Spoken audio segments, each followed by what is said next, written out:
young patient, adolescent patient, who is here with mom.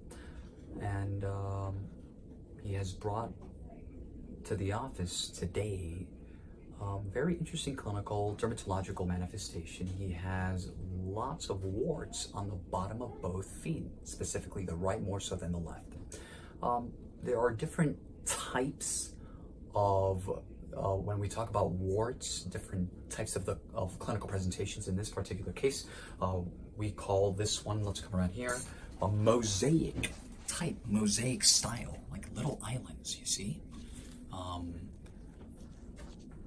So, you have 1, 2, 3, 4, 5, 6, and here 7. I already started, debriding some of that callus. And over here, Sebastian, over here, there's a couple small ones there as well. Okay, let's go, there we go. And then let's take a quick peek at the left. He only has one here, and I already debrided this one. Okay, and the reason, again, just to refresh everyone's memory, and then we'll hit the whiteboard just very briefly, that there's a little bit of blood is because we're at that level where we want to be, where we see the the microcapillaries. Just again, how do warts survive? Blood. Okay, blood. That's how they survive. It's a virus. So the virus survives with blood. So let's go ahead and so what we're gonna go ahead and do is just take off the the callus cap a little bit here. You okay there, bud? Oh yeah. Okay, good. So we try to take as much as we can.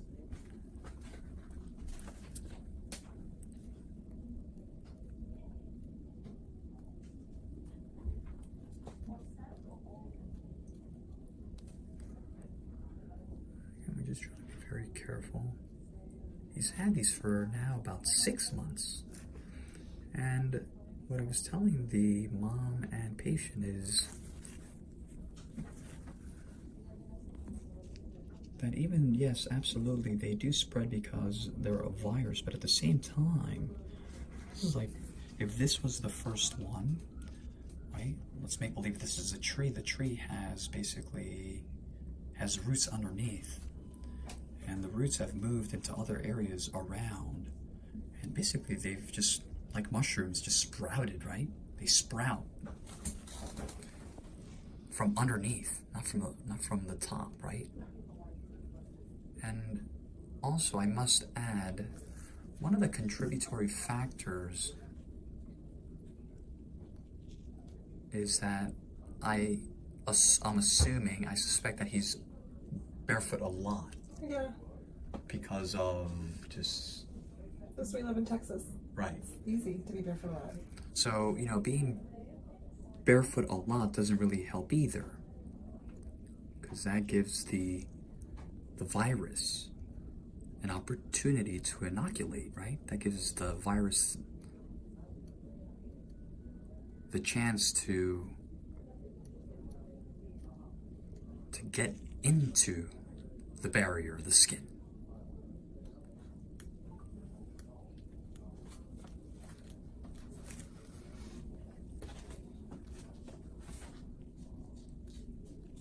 You okay there, bud? Oh, I'm fine, yeah. Super.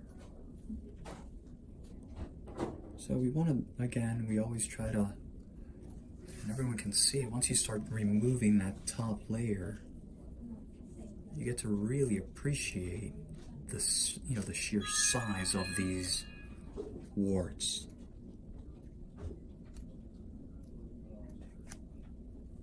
You okay? Yeah. Any discomfort? A little, but I'm fine. A little? Okay.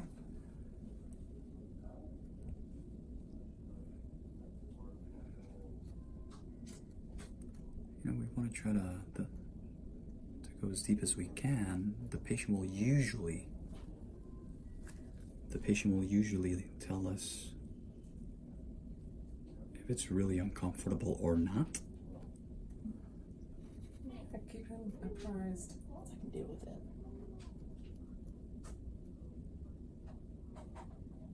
How you doing up there? It's fine. Okay, me too.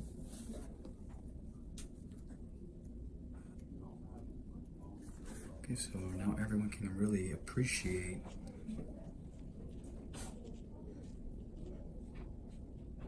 the clinical presentation. Let's take a look here.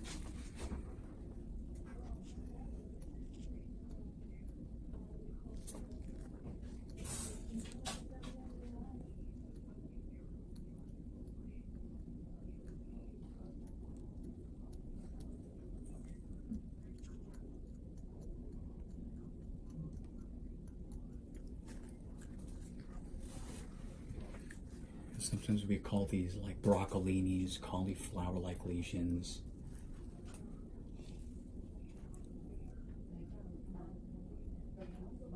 It's like a field of cauliflowers. Okay, so that's good enough. So now what we're gonna do, I'm gonna come around here, and we're gonna just inspect, in between the toes. Make sure there's nothing there. Everything else looks, nice and clean. Again, we'll take a look at these right here. We do have one there, and everything else is okay, nice and clean. So the next part is we're gonna take the beetle juice, ladies and gentlemen. Everyone loves the beetle juice. Again, for the people that have seen our previous videos, there is a solution.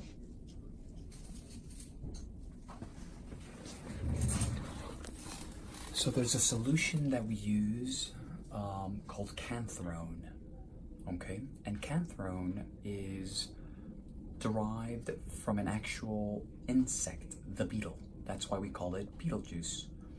And some of our subscribers that have seen our previous videos are familiar with it. For those that have not, let me just close this because it is extremely strong. For those subscribers that are new to canthrone, again, it is derived from a beetle, and this solution is extremely strong. It's a desiccant. I was telling Mom that it does have a blistering effect, and in lay simple terms, it basically eats away anything in its way.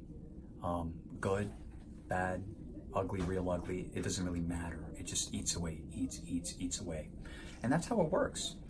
So what we're gonna go ahead and do, we apply it. We will apply it today. The patient will hopefully come back in 2 weeks. Every 2 weeks, may take a couple of sessions, right? Visits to eradicate, especially in the right foot, this mosaic type pattern of, plantar warts, plantar verrucas.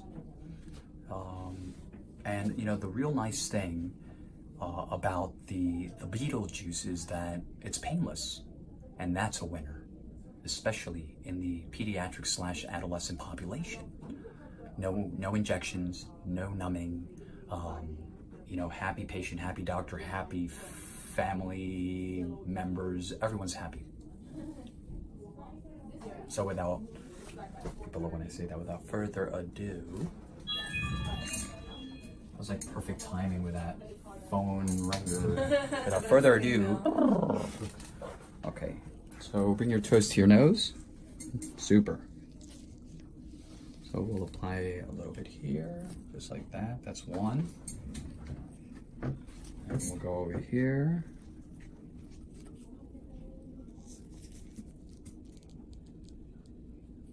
There you go.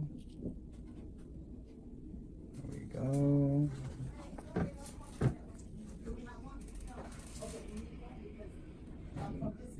Obviously you guys cannot smell this, but this beetle juice solution is extremely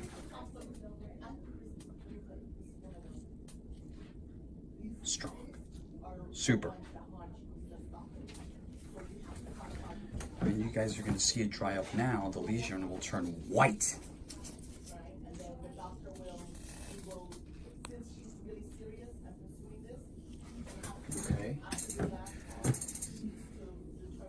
Okay, and then we'll do one more right here, just like that.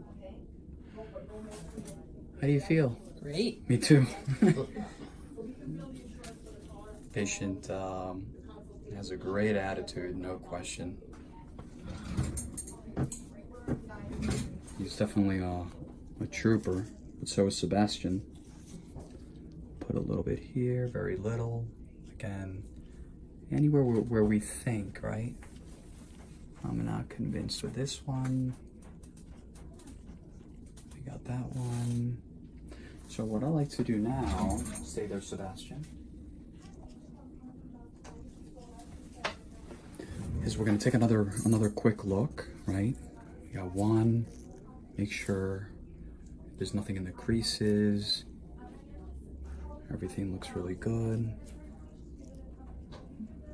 We're missing one right there.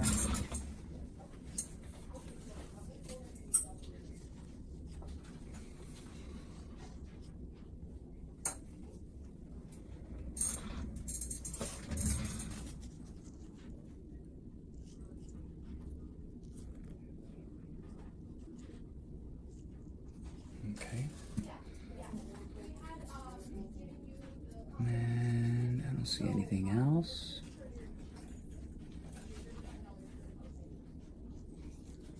Everything looks really, really good.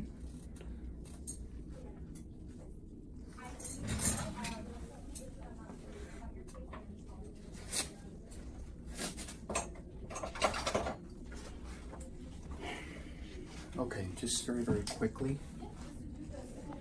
Skin.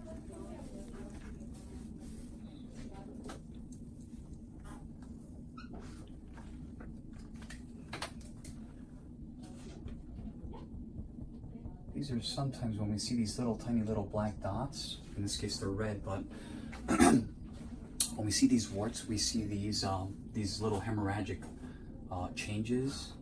We see them in this top layer, okay? And what we just did at the beginning before we applied the cantharin is remove that top layer to get to this layer.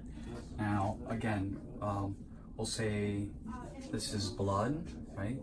Which is feeding the wart.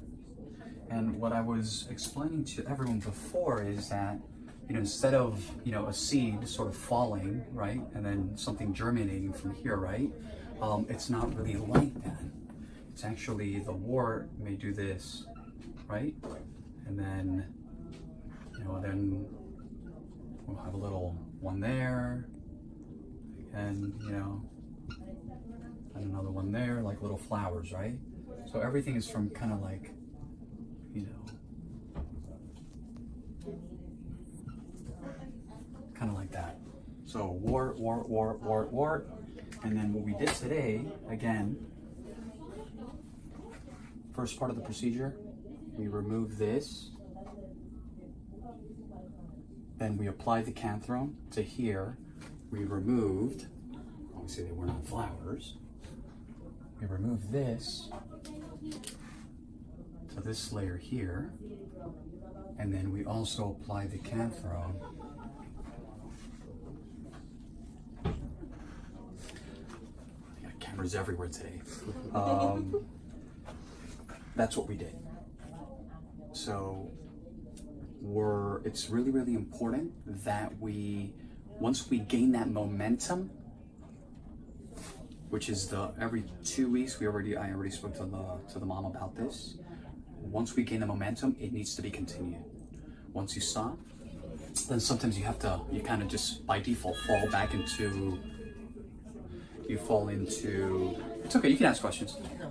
What was your question? I had no questions. Because your question may benefit who? Me. You, absolutely, and who else? And the entire world. Okay. The other 25,000 subscribers. Okay, what's your question? I don't have. You think you missed one? No. I don't have a question. Patient saying that I may have missed one. No. Don't touch it. Gross. There's not one more. Right. So you don't want to touch it, because if not, then you're going to have this blistering effect here. Yeah. You're going to say, "Mom, my finger's missing a little bit of the skin." Yeah, I didn't touch it. Okay. It's okay. Don't touch it. If anyone is wondering, how do you deactivate the the beetle juice? How do you deactivate it? And sometimes, it really depends on the patient. Sometimes at 24 hours, we have the patient, there's different protocols. I like the 48-hour mark to get a really, really robust, reaction. But after 24 hours, there's a good possibility that if some patients do react a little bit differently than others, in order to deactivate this, you basically just soak it in a little bit of lukewarm water. Okay. That's it. But over the next 48 hours. Right, so we're gonna come on in. It's okay.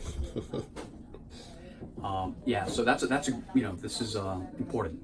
So 48 hours. If for whatever reason after 24, it's like, Mom, I can't. It's just too much pain or it's too uncomfortable, and just soak it in lukewarm water. Like always, www.jospodiatry.com, Instagram, Dr. Tojam, Jos Podiatry, Facebook, and last but not least, our YouTube channel, Jos Healthcare. I hope people really enjoy this video. I think this is, again, I don't like to post too many of the, the same type of videos, but I know that, for the newer subscribers that don't have to go back,